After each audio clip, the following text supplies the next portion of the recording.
Perkenalkan, nama saya Muhammad Ali Ramadan dengan NIM 12120201449. Saya di sini akan menjelaskan sedikit materi dari kelompok 7 sampai dengan kelompok 13. Langsung saja kepada materi yang pertama, yaitu tentang peradaban Islam pada masa dinasti Umayyah. Berdirinya dinasti Umayyah bermula dari peristiwa Tahkim atau Perang Siffin, dipaparkan oleh Abdul Syafi Muhammad Abdul Latif dalam Bangkit dan Runtuhnya Khalifah Bani Umayyah. Ini adalah perang saudara antara kubu Muawiyah I kontra Ali bin Abi Thalib, khalifah keempat setelah wafatnya Nabi Muhammad SAW. Perang Siffin terjadi usai kematian khalifah ketiga Utsman bin Affan pada 17 Juni 656 Masehi, yang membuka peluang bagi Ali bin Abi Thalib, menantu Nabi Muhammad, untuk memimpin kejayaan kekhalifahan Umayyah. Secara garis besar, pemerintahan dinasti Umayyah yang berlangsung selama hampir 90 tahun terbagi dalam dua periode, yakni masa kekhalifahan yang berpusat di Damaskus atau Suriah dan era kejayaan di Spanyol, Andalusia dengan pusatnya di Cordoba. Kemajuan dan perubahan yang dilakukan pada masa dinasti Umayyah sudah disinggung pada pembahasan yang barusan saya sampaikan. Namun untuk lebih jelasnya, saya akan menguraikan hal-hal yang telah dilakukan oleh seluruh khalifah yang berkuasa pada waktu itu. Di antaranya, pertama ada pemisahan kekuasaan, kemudian yang kedua ada pembagian wilayah, yang ketiga bidang administrasi pemerintahan, yang keempat organisasi keuangan, yang kelima organisasi ketentaraan, yang keenam ada organisasi kehakiman, kemudian yang ketujuh ada bidang sosial dan budaya, yang kedelapan bidang seni dan sastra, yang kesembilan bidang seni rupa, dan yang kesepuluh bidang arsitektur. Kemudian ada materi yang kedua dari kelompok 8 tentang dinasti Abbasiyah. Dinamakan dinasti Abbasiyah karena para pendiri dan penguasa dinasti ini adalah keturunan Al-Abbas, paman Nabi Muhammad SAW. Dinasti Abbasiyah ini didirikan oleh Abdullah Al-Saffah, Ibnu Muhammad, Ibnu Ali, Ibnu Abdullah, Ibnu Al-Abbas. Kemudian berdirinya dinasti Abbasiyah tidak lepas dari munculnya berbagai masalah dari periode-periode terakhir dinasti Umayyah. Ada beberapa faktor keberhasilan pendiri dinasti Abbasiyah, yaitu solidaritas kekeluargaan karena lemahnya Bani Umayyah. Bani Umayyah bercorak Arab sentris kekuatan militer. Khalifah-khalifah tercatat ada beberapa nama yang berhasil membawa dinasti Abbasiyah mengalami kejayaannya. Yang pertama ada Abu Al-Abbas Abdullah bin Muhammad As-Saffah. Abu Al-Abbas adalah pendiri dinasti Abbasiyah. Kemudian yang kedua ada Abu Ja'far Al-Mansur. Abu Ja'far Al-Mansur ini memimpin dinasti Abbasiyah selama 25 tahun. Ia merupakan saudara Abu Al-Abbas selama pemerintahannya. Selama pemerintahannya itu, ia mendirikan ibu kota baru dengan istananya bernama Madinat As-Salam, yang kemudian bernama Baghdad. Yang ketiga ada Harun Ar-Rasyid. Harun Ar-Rasyid ini kekhalifahan Abbasiyah mencapai puncaknya atau the golden era. Pada masa Khalifah Harun Ar-Rasyid, ia adalah khalifah kelima yang memerintah dari tahun 786 Masehi sampai 809 Masehi. Ia mendirikan Baiat Al-Hikmah, sebuah perpustakaan terbesar pada zamannya. Yang keempat ada Al-Ma'mun Ar-Rasyid. Al-Ma'mun adalah anak dari Harun Ar-Rasyid yang memerintah dinasti Abbasiyah setelah saudaranya Al-Amin dari tahun 813 sampai 833. Yang kelima ada Al-Musta'sim. Ia memerintah Bani Abbasiyah setelah Khalifah Al-Ma'mun. Selama pemerintahannya, ia berhasil menumbuhkan minat para pelajar untuk mendalami ilmu pengetahuan di kota Baghdad. Kemudian ada masa kemajuan dinasti Abbasiyah. Masa kemasan dalam Islam, terutama dalam bidang ilmu dan kebudayaan, telah mencapai tingkat yang sangat tinggi dari sekitar 37 orang khalifah yang pernah berkuasa. Terdapat beberapa orang khalifah yang benar-benar memiliki kepedulian untuk mengembangkan ilmu, pengetahuan, dan peradaban Islam, serta berbagai bidang lainnya seperti bidang-bidang sosial dan budaya. Kemudian ada faktor penyebab majunya pada dinasti Abbasiyah. Yang pertama, pada masa ini perkembangan pemikiran baik, intelektual maupun keagamaan sangat pesat sekali. Kemudian yang kedua, dinasti Abbasiyah lebih menekankan pembinaan peradaban dan kebudayaan daripada perluasan wilayah seperti yang terjadi pada dinasti Umayyah. Kemudian yang ketiga, adanya toleransi sehingga terjadinya asimilasi antara bangsa Arab dengan bangsa lain. Perkembangan dalam bidang ilmu pengetahuan Kemudian ada faktor-faktor runtuhnya dinasti Abbasiyah. Yang pertama ada faktor internal, ada perebutan, munculnya dinasti-dinasti kecil, kemerosotan perekonomian, konflik keagamaan. Ada juga faktor eksternalnya, perang salib dan juga serangan Mongolia ke negeri muslim dan berakhirnya dinasti Abbasiyah. Peradaban Islam tentang di Andalusia. Andalusia merupakan nama yang dikenal di dunia Arab dan di dunia Islam untuk semenanjung Liberia atau Asbania yang kini terdiri atas Spanyol dan Portugal. Umat Islam sendiri telah menguasai Afrika Utara dan menjadikannya sebagai salah satu provinsi dari dinasti Bani Umayyah. Penguasaan sepenuhnya atas Afrika Utara itu terjadi zaman Khalifah Abdul Malik pada sekitar 685 Masehi sampai 705 Masehi. Khalifah Abdul Malik ini mengangkat Hasan bin Nu'man al-Ghassani menjadi gubernur di daerah itu. Pada masa Khalifah Al-Walid, Hasan bin Nu'man sudah digantikan oleh Musa ibnu Nusair. Di zaman Al-Walid itu, Musa ibnu Nusair memperluas wilayah kekuasaannya dengan menduduki Aljazair dan juga menduduki Maroko. Selain itu, ia juga menyempurnakan penaklukan ke daerah-daerah bekas kekuasaan bangsa di pegunungan-pegunungan umat Islam Andalusia. Telah berperan juga sangat besar melalui perjalanan panjang sejak tahun 711 Masehi hingga 1492 Masehi yang dibagi dalam 6 periode. Yang pertama ada periode pertama, Andalusia ini berada di bawah pemerintahan para wali yang diangkat oleh Khalifah Bani Umayyah yang berpusat di Damaskus. Kemudian periode kedua sekitar 755 Masehi hingga 912 Masehi, Andalusia berada di bawah pemerintahan seorang panglima atau gubernur yang bergelar Amir tetapi tidak tunduk kepada pusat pemerintahan Islam Abbasiyah di Baghdad. Kemudian ada periode ketiga 912 Masehi hingga 1012 Masehi. Masa ini dimulai dari pemerintahan Abdul Ar-Rahman yang bergelar An-Nasir hingga munculnya raja-raja kelompok. Kemudian periode keempat ada Andalusia ini terpecah menjadi lebih dari 30 kerajaan-kerajaan kecil atau raja-raja kelompok golongan, antara lain Bani Abbad di Seville, Bani Hud di Saragossa, Bani Zunud di Toledo, Bani Ziri di Granada, Bani Hamud di Cordova dan Malaga.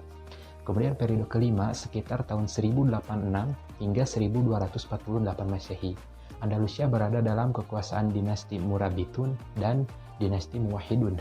Kemudian periode ke-6, umat Islam berada di bawah kekuasaan dinasti Bani Ahmar sekitar 1232 Masehi hingga 1492 Masehi di daerah Granada.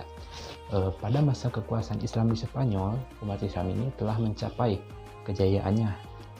Banyak prestasi yang mereka peroleh, diantaranya pertama pengetahuan, ada filsafat, kemudian ada sains, fikih, musik kesenian, bahasa dan sastra, dan juga yang terakhir ada pembangunan. Aspek-aspek pembangunan fisik yang dapat perhatian umat Islam sangat banyak. Dalam perdagangan ini, jalan-jalan dan pasar-pasar dibangun. Adapun juga faktor penyebab kemunduran dan kehancuran Islam di Andalusia. Yang pertama ada konflik Islam dengan Kristen. Yang kedua ada tidak adanya ideologi pemersatu bangsa. Yang ketiga ada kesulitan ekonomi. Yang keempat tidak jelasnya sistem peralihan kekuasaan. Yang kelima ada keterpencilan.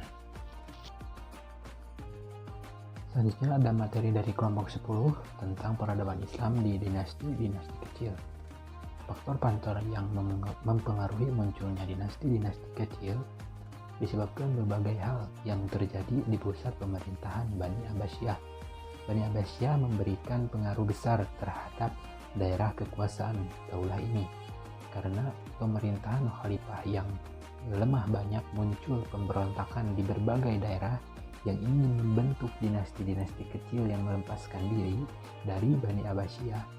Penyebab utama mengapa banyak daerah yang memerdekakan diri adalah terjadinya kekacauan atau perebutan kekuasaan di pemerintahan pusat yang dilakukan oleh bangsa Persia dan juga bangsa Turki. Selain itu, faktor kekuasaan politik dari Daulah Islamiyah mulai menurun dan terus menurun, terutama kekuasaan politik sentral karena negara-negara bagian kerajaan kecil sudah tidak menghiraukan lagi pemerintahan pusat, kecuali pengakuan secara politis saja. Kemudian kekuasaan militer pusat pun mulai berkurang daya pengaruhnya, sebab masing-masing panglima di daerah-daerah sudah berkuasa sendiri. Bahkan pemerintah daerah pun telah membentuk tentara sendiri, dan akhirnya putuslah ikatan-ikatan politik antara wilayah-wilayah Islam. Kemudian dinasti-dinasti kecil yang lahir dan memisahkan diri dari kekuasaan Baghdad pada masa Khilafah Abbasiyah dapat dibagi menjadi dua bagian, yaitu Barat dan Timur. Adapun dinasti-dinasti di bagian Barat diantaranya dinasti Idrisiyah, Aghlabiyah, Tuluniyah, Iksidiyah, dan dinasti Hamdaniyah. Sedangkan di Timur diantaranya ada dinasti Tahriyah, dinasti Safariyah, dinasti Samaniyah, dan juga dinasti Ghazwaniyah. Selanjutnya ada materi dari kelompok 11 tentang peradaban Islam pada masa 3 kerajaan besar. Yang pertama ada Kerajaan Utsmani. Kerajaan Utsmani didirikan oleh bangsa Turki dan kabilah Oghuz yang mendiami daerah Mongol dan daerah utara negeri Cina. Kemudian kemunduran Kerajaan Utsmani terjadi setelah wafatnya Sulaiman Al-Qanuni. Dinasti Umayyad berasal dari suku bangsa pengembara Oghuz yang dipimpin oleh Sulaiman Shah.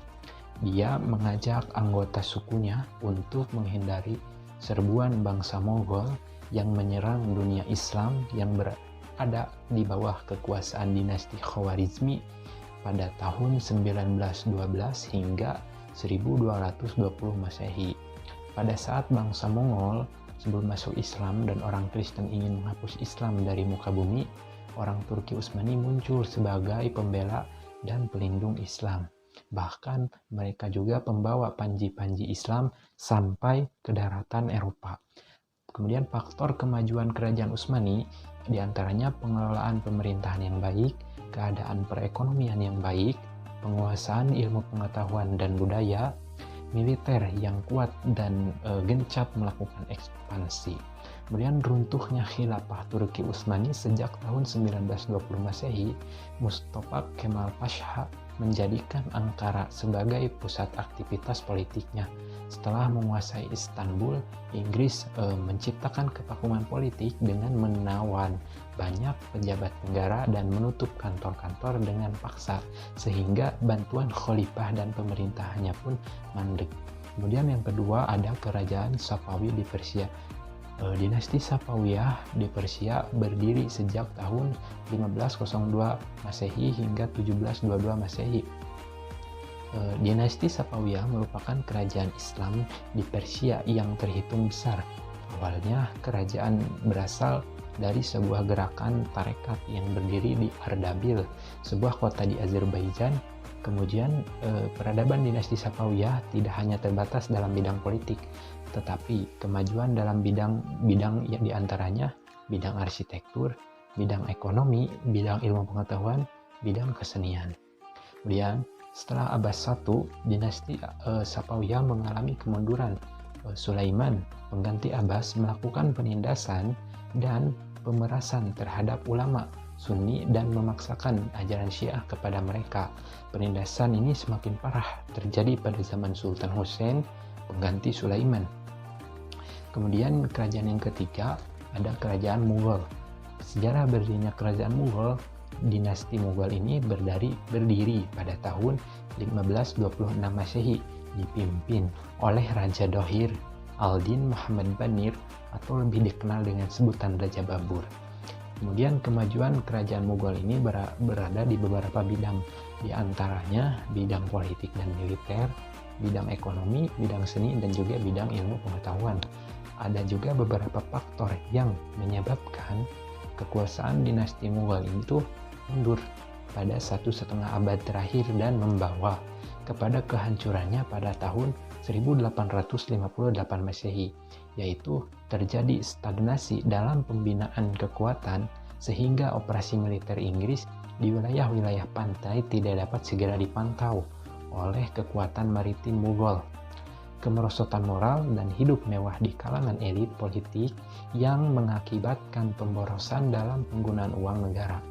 Pendekatan Aurangzeb yang melampau kasar dalam istilah dalam melaksanakan ide-ide Puritan dan kecenderungan asketesinya sehingga konflik antar agama sangat sukar diatasi oleh sultan-sultan sebelumnya.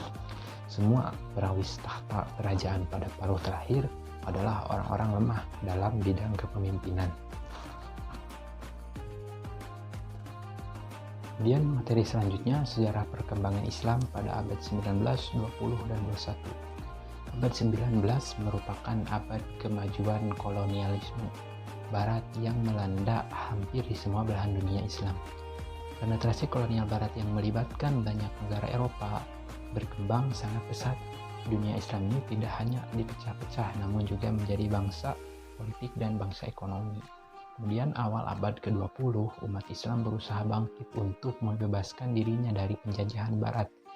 Kebangkitan umat Islam ini melalui perjalanan panjang sejak abad ke-18, di mana mereka mulai menyadari akan keterbelakangan dan keterpurukan ketika Napoleon dari Prancis ini menguasai Mesir tahun 1798 hingga 1801 Masehi. Dalam menghadapi kolonialisme Eropa, umat Islam menanggapinya dengan berbagai cara, yaitu menolak mundur, sekularisme, westernisasi, dan modernisme Islam. Kemudian abad ke-21 ini berlangsung dari 2001 Masehi hingga 2100 Masehi. Abad ini termasuk era zaman milenial, yakni zaman yang kita jalani saat ini.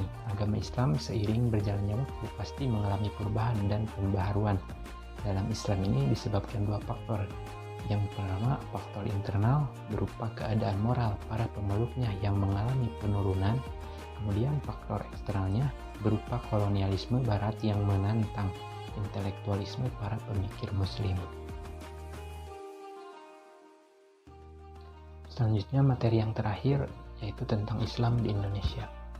Beberapa ahli berpendapat bahwa Islam pertama kali masuk Indonesia melalui pedagang Arab. Ada juga yang mengatakan bahwasannya yang membawa Islam ke Indonesia adalah para pedagang Persia ataupun para pedagang dari Cina. Namun terdapat benang merah yang sama, yakni Islam dibawa ke Nusantara melalui para pedagang Muslim lewat jalur perdagangan yang disebut jalur sutra. Kemudian strategi dakwahnya yaitu perdagangan, perkawinan, pendidikan, tasawuf, dan juga kesenian, yang terakhir politik. Kemudian istilah ada pembahasan tentang wali. Wali ini berasal dari bahasa Arab, artinya tercinta, pembantu, penolong, dan pemimpin. Bentuk plural-nya adalah aulia. Al-Quran menyifati para wali Allah sebagai orang-orang yang beriman dan bertakwa kepada Allah.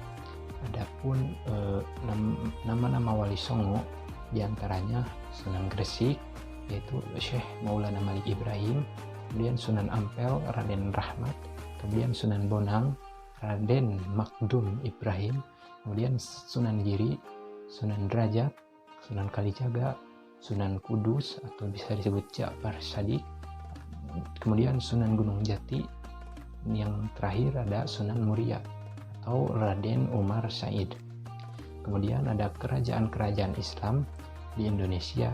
Yang pertama ada Kerajaan Samudra Pasai, kemudian Kerajaan Aceh Darussalam, Kerajaan Demak, Kerajaan Mataram, Kerajaan Banten, dan juga Kerajaan Ternate dan Kerajaan Tidore. Hanya itu yang dapat saya sampaikan. Selebihnya mohon maaf apabila ada kekurangan atau salah kata dalam penyampaian materi. Saya Muhammad Alwi mengucapkan undur diri. Wassalamualaikum warahmatullahi wabarakatuh.